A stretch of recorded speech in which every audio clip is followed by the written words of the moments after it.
Bonjour à tous, j'espère que vous allez bien. Alors je vous propose une nouvelle série que j'ai appelée Prenons de la hauteur. Donc c'est un tarot qui est plutôt introspectif. L'objectif c'est de faire un état des lieux de votre moi au moment en fait auquel on fait le tirage. Donc je pense en faire un chaque mois, mais vous me direz si ça vous plaît ou pas.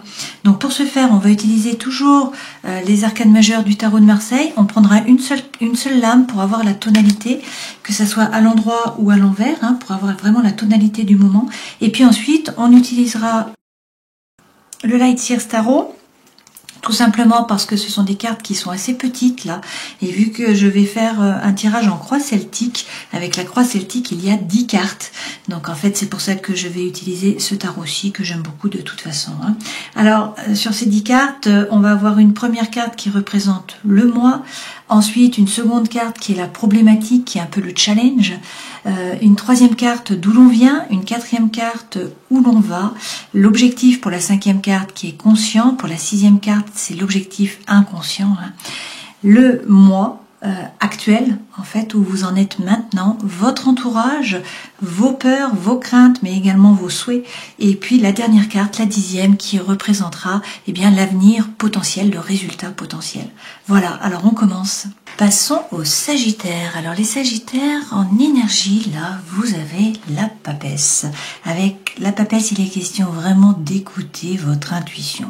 Donc là on vous dit que sur ce mois, il va falloir être à l'écoute de vous-même en fait. À l'intérieur de vous, vous savez ce qui est bon pour vous et ce qui ne l'est pas.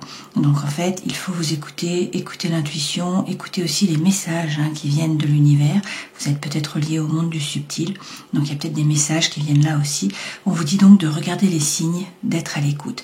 Pour certains, il est question également de vous plonger dans les livres là, donc de gagner peut-être en compétences, de vous lancer dans une formation ou de vous former pour gagner vraiment en compétences. La papesse représente bien évidemment l'activité mentale. On n'est pas vraiment dans la matière là. Donc peut-être également ici la nécessité de réfléchir, de réfléchir à un projet, réfléchir à ce que vous voulez vraiment au sens de votre vie. Voilà, il y a peut-être de la réflexion à mettre en place. Là, vous avez l'étoile. Donc ça vous représente. Donc l'étoile, vous pouvez briller, là vous brillez dans le ciel pour les autres. Vous pouvez être une espèce de chemin. Cette étoile, c'est croire. C'est avoir la foi, c'est croire en vos anges gardiens, croire en votre bonne étoile également. On vous dit que vous êtes guidé, donc il faut être zen, il faut avoir confiance, vous allez trouver votre place. Alors, cette carte-ci représente le challenge un petit peu. Quel est le challenge là? Eh bien, vous avez le 13. Donc, il est question pour certains de réussir à couper, à faire en fait un nouveau passage, à passer à un nouveau cycle. Donc, c'est une régénération, c'est la carte de la régénération, mais il faut peut-être faire un grand nettoyage, ne pas hésiter à couper dans vos relations ou par rapport à une situation. Donc cette lame représente vraiment la transformation radicale, peut-être brutale, alors qui est bien, qui est mal vécu, mais c'est en général positif, d'autant plus que vous avez l'étoile là. Par contre, on nous dit là que pour que la crise se résolve, il va falloir abandonner peut-être certains désirs, certains objets ou certains projets, peut-être également des personnes. Ce passage va être transformateur, parce que ça comprend bien sûr un terme destructif, mais c'est pour pouvoir renaître. Donc ça peut être lié au sentiment aussi de perte et puis au travail de deuil. C'est un terme qui est constructif. Donc ce n'est pas une fin, cette mort, c'est vraiment une transition. Alors d'où vous venez? Du cavalier de denier. Donc là, il est peut-être question de stagner. Vous avez peut-être l'impression de ne pas avancer. Ce cavalier avance à petits pas, mais il avance vers la prospérité. Alors, étant donné que vous êtes Sagittaire, vous avez besoin de mouvement, vous avez besoin que les choses bougent et puis rapidement. Donc peut-être que là, il y a une période de stagnation, vous trouvez que ça n'avance pas. Cette lame peut également représenter la progression financière, mais qui est lente, si c'est par rapport à l'argent. Donc là, on vous dit qu'il va peut-être y avoir une augmentation des revenus. Les choses vont s'arranger par rapport au matériel. Donc il faut avoir confiance. Une fois de plus, c'est une lame d'espoir. On vous parle peut-être d'un voyage d'affaires, d'une mutation professionnelle ou encore d'un déménagement vers une région que vous ne connaissiez pas, vers un ailleurs. Alors, ce vers quoi vous allez, Quelle est la carte? Et le fou. Donc avec le fou, là, vous vous détachez. Il y a une énergie qui est libératrice. Donc le feu revient. Cette énergie vous pousse à avancer, à partir à l'aventure. Donc vous vous détachez du passé, effectivement. Donc là, vous laissez derrière vous, en fait, une situation, une relation, un projet, et vous vous jetez à l'eau, vous partez à l'aventure vers quelque chose de nouveau. Donc c'est peut-être là une expérience hors des chemins battus. Ça va être quelque chose de nouveau pour vous. Donc cette carte, c'est quand même le fait d'être mobile, le fait de bouger. Donc pour vous, vous êtes un signe mouvant en fait. Donc c'est nécessaire pour vous qu'il y ait du mouvement. Ça indique peut-être un nouveau départ en abandonnant tout. C'est la création, c'est l'innovation, et puis c'est aussi le fait d'être original et d'être un peu différent. Alors quel est l'objectif là qui est conscient pour vous? Le nouveau départ, effectivement, avec l'as de denier, on vous parle d'un nouveau projet, d'un nouveau départ, de quelque chose de concret, qui soit vraiment posé dans la matière. Donc c'est vraiment une lame qui est favorable, ça, à la réalisation des projets. Rien n'est encore fait, mais tout est possible. Ça signifie également la chance, cette carte. C'est un bon départ. Donc il y a peut-être une situation qui est précaire, mais ça va se développer d'une façon bénéfique.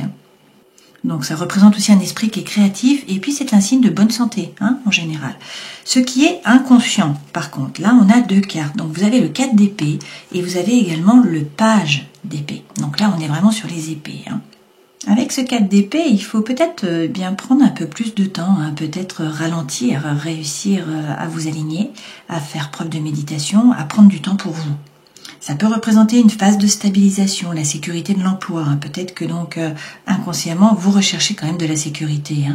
Peut-être que vous vous dites que le changement est plutôt déconseillé. Mais avec le page d'épée, il est question là de croire en vos anges gardiens et de ne pas hésiter à avancer. On vous dit peut-être également là qu'il faut parler avec ce page d'épée. Il représente la communication. Donc là, la personne est plongée dans des livres et elle a plein d'idées et elle traverse. Elle n'a pas peur, elle passe de l'autre côté, vous voyez. Donc ça signifie qu'il faut effectivement avancer. Mais qu'avant, il faut préparer les choses, il faut élaborer dans le mental. Donc c'est la planification, c'est l'organisation. Peut-être une période d'apprentissage, une fois de plus, qui est nécessaire. On vous parle ici également d'intelligence. Donc peut-être qu'il faut un peu prendre le temps de poser votre projet aussi, peut-être ralentir, mais pour pouvoir après mieux repartir, d'accord? Donc vous, actuellement, comment êtes-vous? Vous avez le 10 quand même, donc là on nous parle d'un burn-out, on nous parle de quelque chose qui vous pèse, d'un fardeau. La femme avance sur le chemin, elle a commencé à se décharger sur le yak, mais il y a eu quelque chose là de problématique. Alors ça se termine avec ce 10, mais la situation a été compliquée pour vous, il y a quelque chose qui vous pèse, que ce soit une relation, une situation, un projet, il y a quelque chose là vraiment qui est problématique pour vous. Mais bien sûr, vous êtes capable de prendre les initiatives, de trouver des solutions qui vont être adaptées à votre problème. Donc on nous parle là quand même de clarté intérieure. C'est vraiment la lame de la sortie du tunnel. Donc il va y avoir du renouveau, de la renaissance, c'est une amélioration générale de l'existence.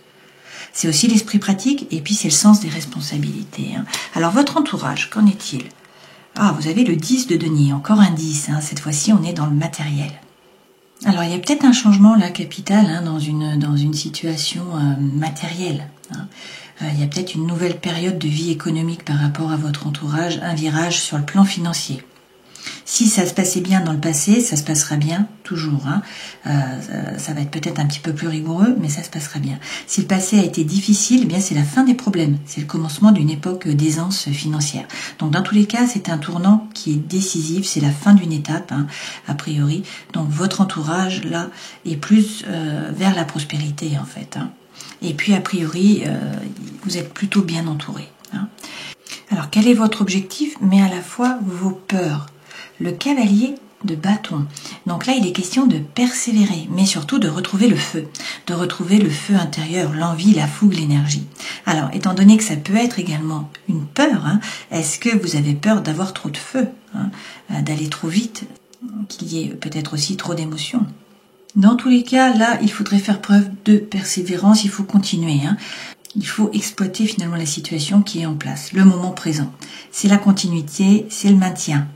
Il est peut-être question aussi là de sédentarité.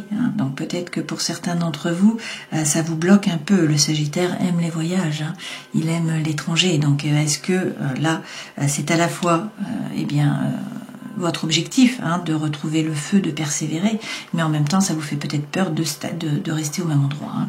Alors, l'issue, hein, qui est possible, quelle est-elle? Le 7 de bâton.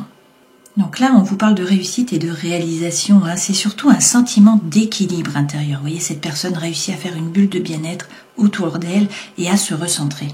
Là, c'est être bien dans votre peau, c'est être heureux, c'est faire preuve de sagesse, également de sérénité. Hein. Vous vous épanouissez dans ce que vous faites, vous vous accomplissez dans la vie en fait. C'est vraiment une réalisation intérieure, hein, qui favorise une évolution rapide et positive des choses.